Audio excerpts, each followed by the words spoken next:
Como você já sabe, estaremos juntos em 6 videoaulas como esta, onde você vai aprender passo a passo todos os detalhes da construção de uma casa de gesso. Na aula de hoje, nós conheceremos melhor o gesso e suas qualidades.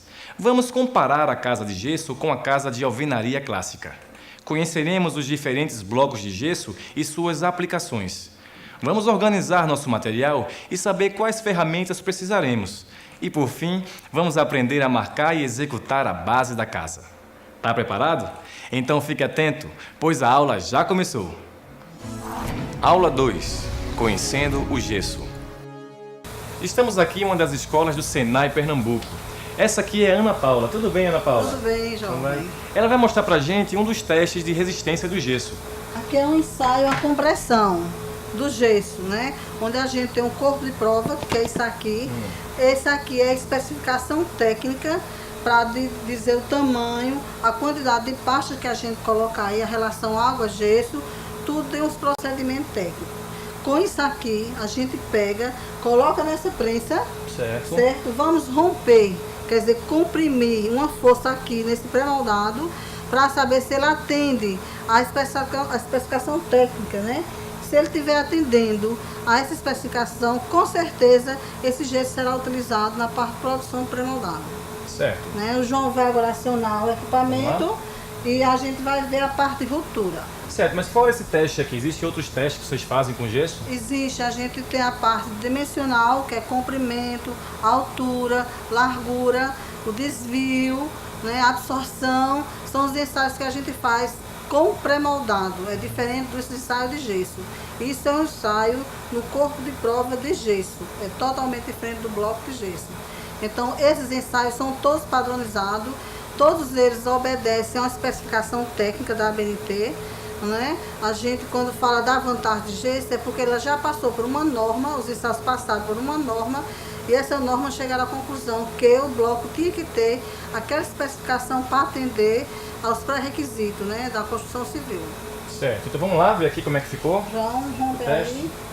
Nós estamos rompendo, ele está bem acima do que se pede a norma, né? A norma pede que seja rompido acima de 8,4, né? Esse corpo de prova que está na máquina, ele já está com 10 MPa, terminou agora com 11 MPa, então com certeza esse gesso que foi utilizado para fazer essa moldagem, ele atende para fazer a fundição dos blocos e placa de gesso. Entendi, então no caso isso aqui não seria o bloco de gesso, só para deixar bem claro. Não, um corpo de prova do gesso em pó, de fundição. Certo. Certo? A gente faz uma amostragem para fazer um teste de resistência. Se ele atender, ele atende na fabricação. Tudo bem, Ana Paula. Então, muito obrigada pela sua explicação. Acho que todo mundo entendeu um pouco sobre as vantagens do gesso e sobre os testes, não é isso? Bem, pessoal, eu espero que vocês tenham compreendido. Utilizem o pré-moldado do gesso com bastante segurança. Obedeçam às normas técnicas específicas, não esqueçam disso. Tanto na parte de construção das subbases como nas paredes de gesso. E tenham bastante sucesso com esse novo produto que está introduzindo no mercado. Então é isso, pessoal. Então vamos voltar agora para a nossa sala virtual. Conheça agora as qualidades do gesso. O gesso é resistente. Os blocos de gesso, fabricados em processo industrial, apresentam uma boa capacidade de resistência e aguentam pressão, o que o torna um material apropriado ao uso na construção civil. O gesso oferece isolamento térmico. O gesso resiste bem à passagem do frio ou calor. Um bloco de gesso com 10 centímetros de espessura oferece a mesma resistência ao calor que uma parede de alvenaria convencional, de 15 centímetros, revestida com argamassa nas duas faces. O gesso oferece isolamento acústico. A forte densidade natural do bloco de gesso propicia um bom isolamento aos sons e ruídos externos. O gesso protege contra o incêndio. O bloco de gesso é incombustível, ou seja, não pega fogo, e oferece uma grande resistência às chamas. A molécula d'água nele contida opõe-se à elevação e à propagação do calor. Esta característica lhe confere performance excepcional na resistência ao fogo. O gesso possui regulação higrométrica. Graças à porosidade do gesso, o bloco é um ótimo regulador de higrometria. Significa dizer que ele é capaz de absorver o excesso de umidade ambiente, mas também de devolvê-la quando o ar ambiente está seco demais. Além dessas características, o gesso apresenta outras vantagens para a construção civil. A fabricação industrial dos blocos de gesso garante um levantamento de paredes alinhadas com perfeição e uma grande estabilidade através de encaixes em ranhuras e em linguetas. A sua colocação é rápida e simples, com o mínimo de ferramentas. Mas as vantagens do gesso não param por aí não, pessoal.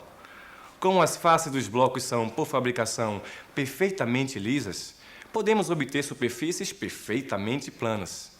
E isso permite que, após a secagem, a divisória de gesso possa receber qualquer forma de revestimento, como ladrilhos, papel de parede, pintura, cerâmica, etc.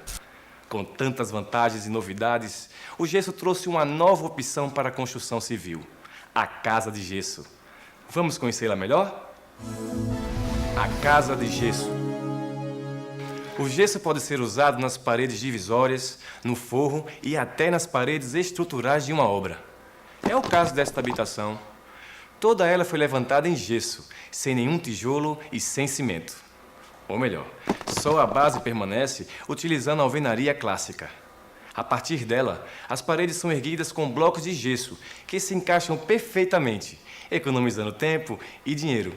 Por falar em economia, veja esta comparação entre duas casas idênticas em tamanho e formato, que diferem apenas na escolha do material.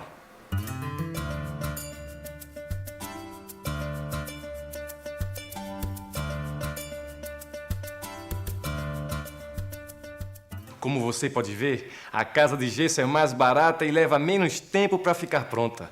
Mas por que será que isso acontece? Para começar, os blocos de gesso são maiores que os tijolos, o que significa dizer que são necessários menos blocos para formar um metro quadrado. Assim, as paredes são erguidas mais rapidamente, economizando na mão de obra. Os blocos de gesso são fixados com cola de gesso, um material mais barato que o cimento e a areia. Além disso, a cola é aplicada em quantidades pequenas, o que reduz o desperdício. A redução do desperdício na obra é mais uma vantagem da utilização do gesso. Em alguns casos, ele dispensa a massa corrida para o revestimento das paredes. A tinta pode ser aplicada diretamente sobre os blocos, ou seja, mais economia. Agora que você já conhece a casa de gesso, vamos nos aprofundar naqueles que são os responsáveis por sua sustentação: o bloco de gesso e suas irmãs, a cola e a massa de gesso.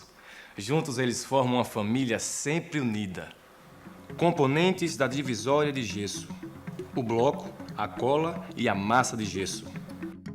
Os blocos de gesso são blocos pré-moldados, fabricados por processos de moldagem semi-extrusado, apresentando acabamento perfeito nas suas superfícies.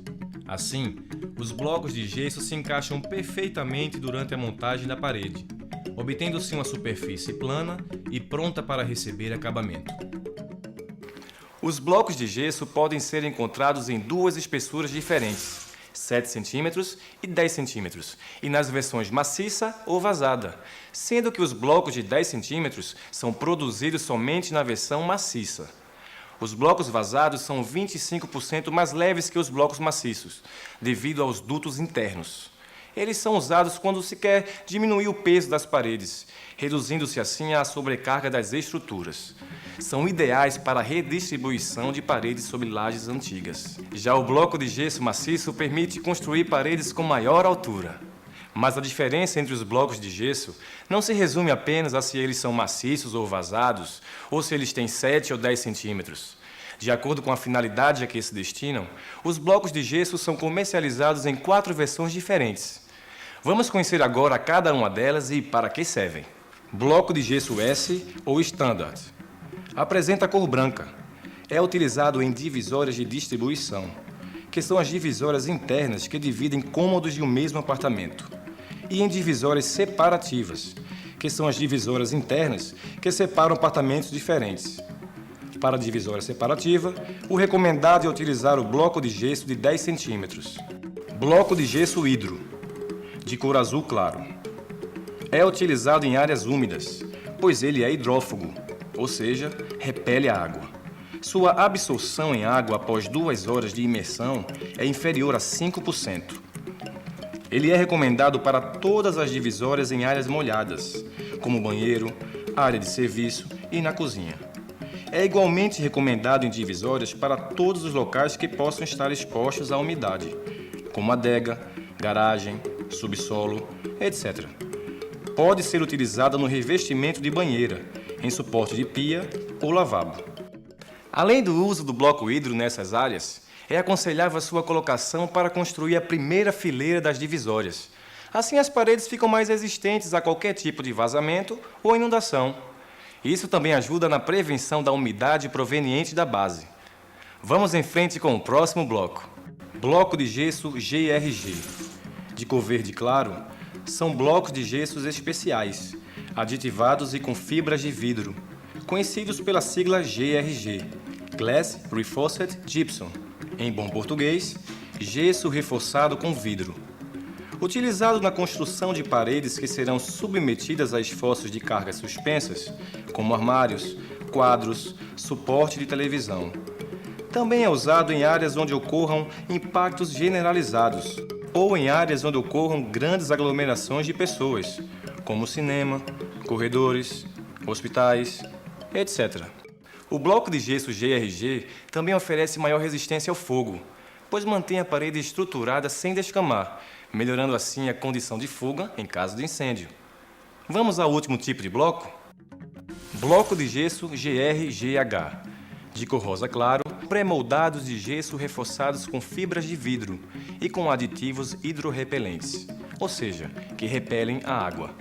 Estes blocos devem ser utilizados para a construção de paredes em áreas que necessitam de um desempenho especial, somando as características dos blocos reforçados com fibras de vidro, GRG, e a dos blocos hidro. É o bloco mais robusto de todos.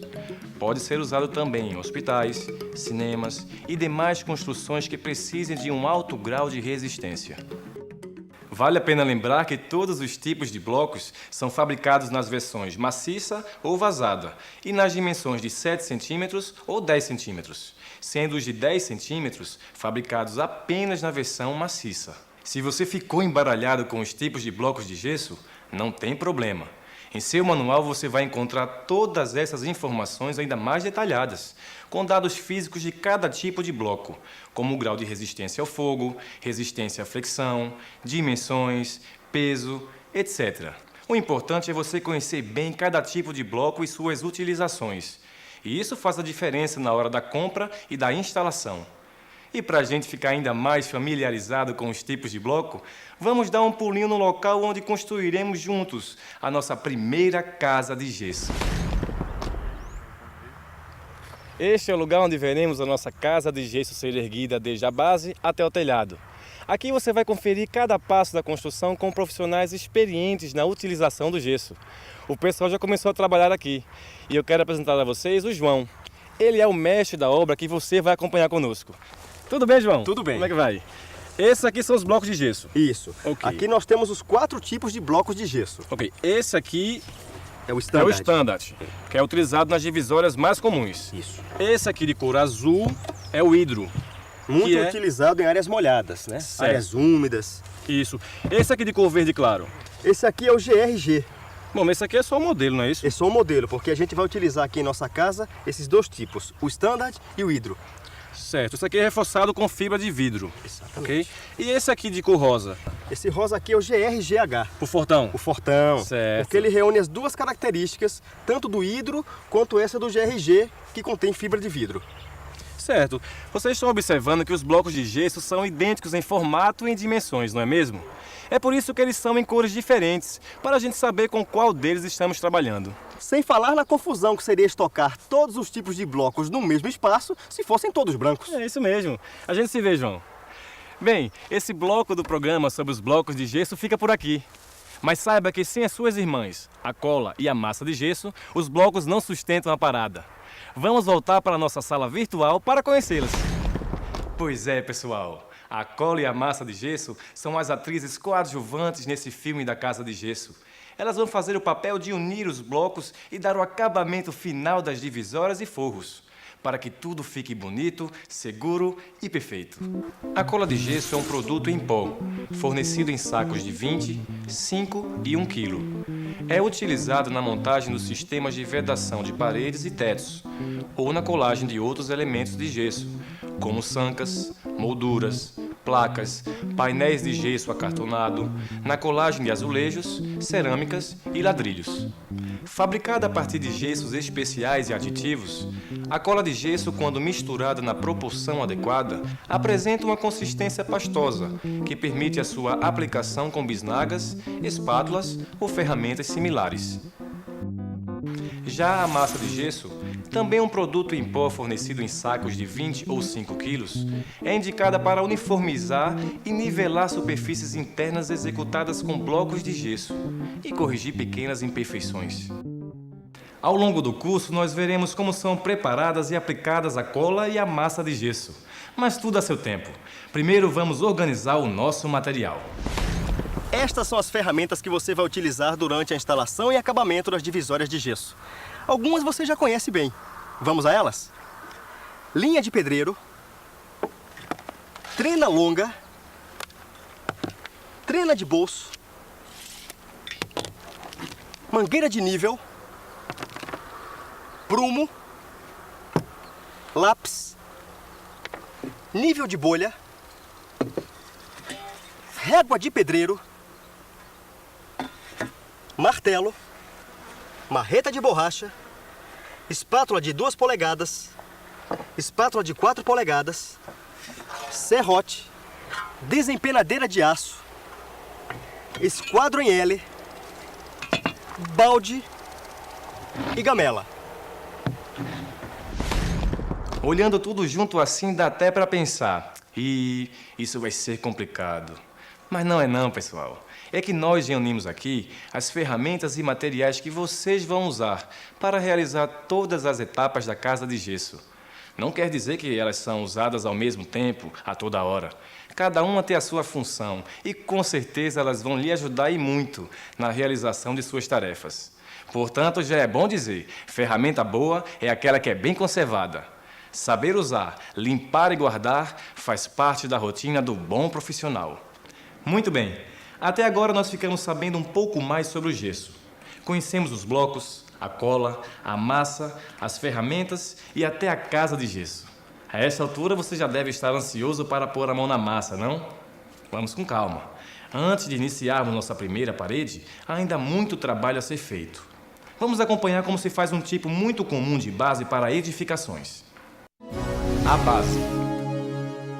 Mesmo numa casa toda em gesso, a base permanece sendo feita com tijolos e cimento, o que chamamos de alvenaria clássica. Depois de feita a base e o contrapiso, é que nós começamos a usar o gesso nas paredes. Dependendo do tipo do terreno, as técnicas do preparo da base podem variar.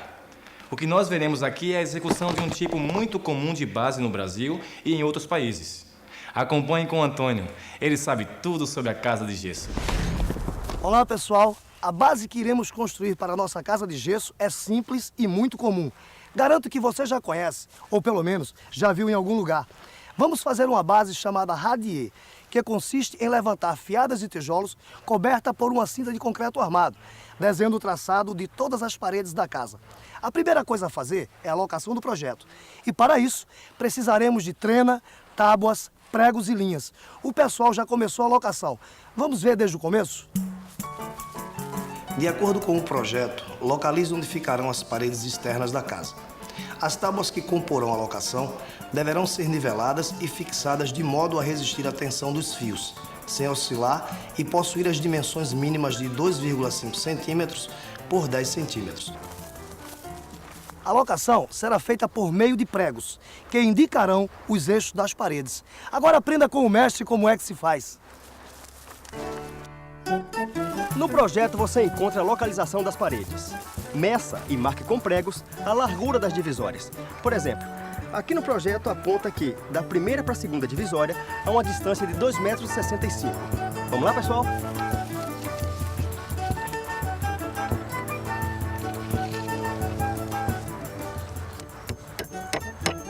Feito isso, agora você vai marcar a largura da divisória, que no caso do nosso projeto é de 7 centímetros. O procedimento é o mesmo. Você mede, marca e bate o prego. Não esquecendo que você tem que pegar o meio dessas duas distâncias, que será o seu eixo de trabalho. A partir daqui, você segue medindo e marcando as próximas divisórias. Assim, com a linha, trace todos os eixos das paredes da casa. A linha é fixada no prego do meio, que é o eixo da divisória. Observe como se faz.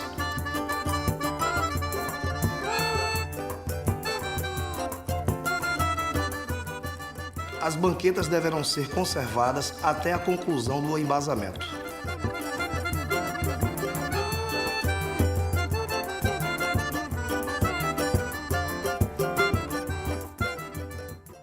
Agora preste atenção a um detalhe muito importante. A primeira soleira da base, que é justamente essa daqui, existe uma altura correta em relação ao solo. Essa altura é chamada de cota. E a cota para essa primeira soleira será no mínimo igual a 30 centímetros acima do meio-fio da rua, tomado no prolongamento da parede média da edificação. Isso é feito antes da locação, quando se colocam os primeiros piquetes. Estica-se uma linha que vai da soleira ao meio-fio da rua. A soleira deve estar 30 centímetros acima do meio-fio. Veja no esquema a seguir como é a lógica da cota.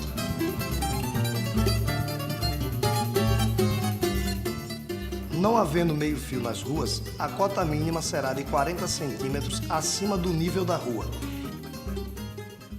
O pessoal já começou a marcar o terreno com as linhas que já foram traçadas. Após esse serviço, começará a escavação. As cavas terão dimensões compatíveis com as fundações a serem executadas. A profundidade mínima é de meio metro. Acompanhe o trabalho dos nossos colegas.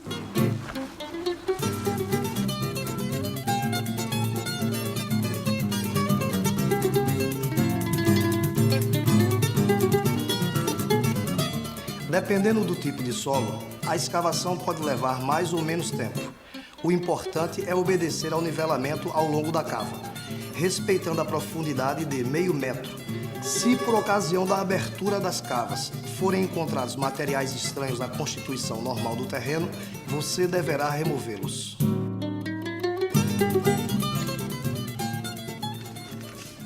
O José está fazendo o traço de massa, que será o solo cimento. Ele fica no fundo da cava e serve de apoio para o concreto magro. O traço desta massa será de 1 para 20, ou seja, uma medida de cimento para 20 medidas de areia. Sobre o terreno devidamente apiloado, deverá ser executado o solo cimento, com 10 centímetros de altura.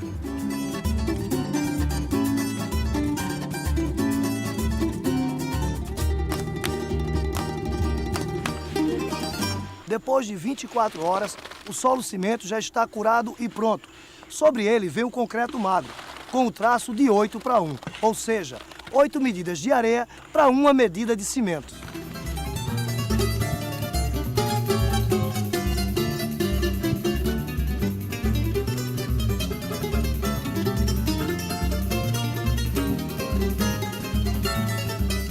Depois do magro, seguimos com a contraviga.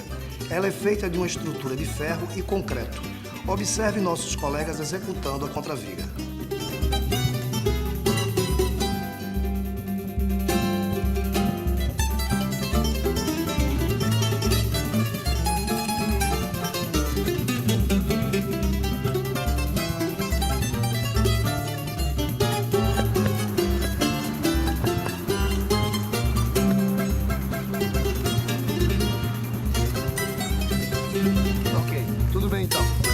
Então, João, como é que estão as coisas? Opa, Antônio, terminamos as contravigas e já iniciamos a alvenaria, viu? É isso aí, pessoal. Sob a contraviga, vem os tijolos cerâmicos, rejuntados com argamassa de cimento e areia. Há um traço volumétrico de 1 para 6, ou seja, 1 medida de cimento para 6 medidas de areia. Suas dimensões terão largura de uma vez para paredes de 15 centímetros. Quanto à altura, será mantida a que determina o projeto arquitetônico. Lembrando que será necessário um desnível de no mínimo 30 centímetros entre o ponto mais alto da base e o meio-fio da rua.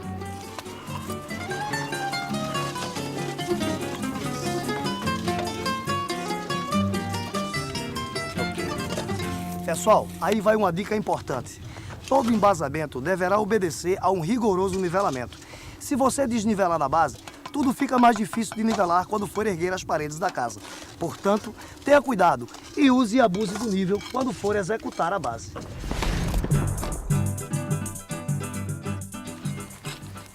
Como vocês podem ver, a alvenaria já está pronta para receber o radier. Mas antes disso, vamos fazer o aterro dos caixões. Os caixões da edificação, que são esses espaços aqui, serão aterrados com material arenoso, livre de todo e qualquer material orgânico, como raízes e folhas. Na sua falta, poderá ser usado o material argiloso. O aterro será feito em camadas de 20 centímetros, molhado e bem apiloado, até atingir a cota de 10 centímetros abaixo do piso pronto. E aí, pessoal, tudo claro até agora? O próximo passo é a execução do radier. Veja na obra. Olá, pessoal. Olá. Tá ficando bom, hein? Para fazer o radier, o primeiro passo é preparar o gabarito. Chama-se gabarito esses moldes aqui, feitos com tábuas, pregos e arame. Aqui será depositado o concreto, que depois de seco, será o nosso radier. Ao longo de todo o embasamento, será construído um radier de concreto simples, ao traço volumétrico de 1 de cimento, 3 de areia e 4 de brita 25. O radier terá altura de 10 centímetros e largura de 20 centímetros aproximadamente.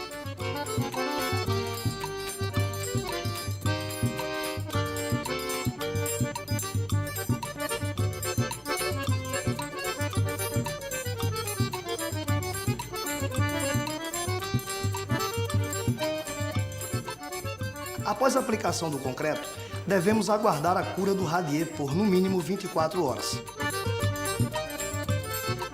Só depois são retirados os moldes. Estamos quase no fim da base de nossa casa. Agora nos resta fazer o contrapiso em toda a área da base. Ela será feita com traço volumétrico de 1 de cimento, 4 de areia e 8 de brita número 32. A espessura deverá ser, no mínimo, de 5 centímetros.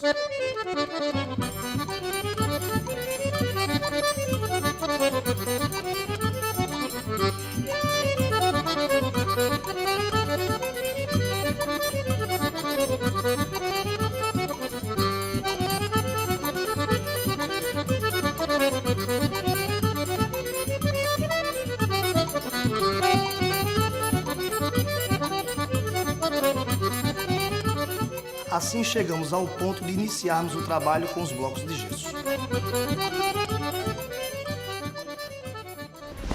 Se você nunca fez uma base em alvenaria, pode estar um pouco confuso quanto aos traços corretos de cada fase ou quanto à sequência das tarefas. Tudo isso está no seu manual. Com certeza, ao lê-lo, você vai recordar desta aula e compreender melhor as informações da aula de hoje. Por isso, sempre dê uma revisada em casa e anote suas dúvidas. Uma dúvida deixada para trás é igual a um serviço mal feito na base. Depois vem as outras camadas da construção e os problemas vão só se acumulando. Pense nisso. Chegou a hora da nossa revisão. Revisão. Nós vimos na aula de hoje diferentes tipos de blocos de gesso e para que servem. Também vimos que o bloco de gesso é um ótimo isolante térmico e acústico, além de proteger contra incêndios e absorver ou devolver a umidade ao ar ambiente. Conhecemos a casa de gesso e vimos como ela é mais barata que a casa de tijolos e argamassa. Ainda vimos a cola e a massa de gesso, as irmãs inseparáveis do bloco, como elas se apresentam no comércio e para que servem. Organizamos nosso material de trabalho classificando ferramentas e materiais complementares que nos ajudarão a construir a casa de gesso. Vimos que a base da casa é feita em alvenaria clássica e obedece às seguintes etapas. Inicialmente, se faz a locação do projeto com auxílio de tábuas de madeira, pregos e linha.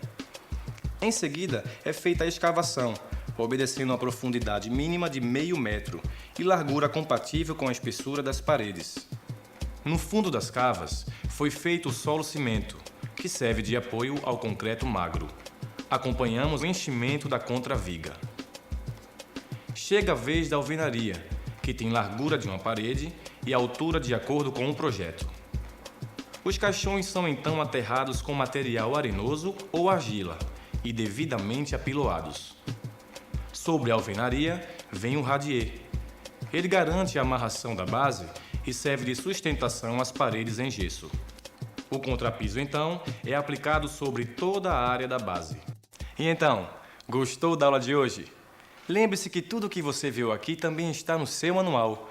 Por isso use-o e anote suas dúvidas e comentários para o próximo encontro.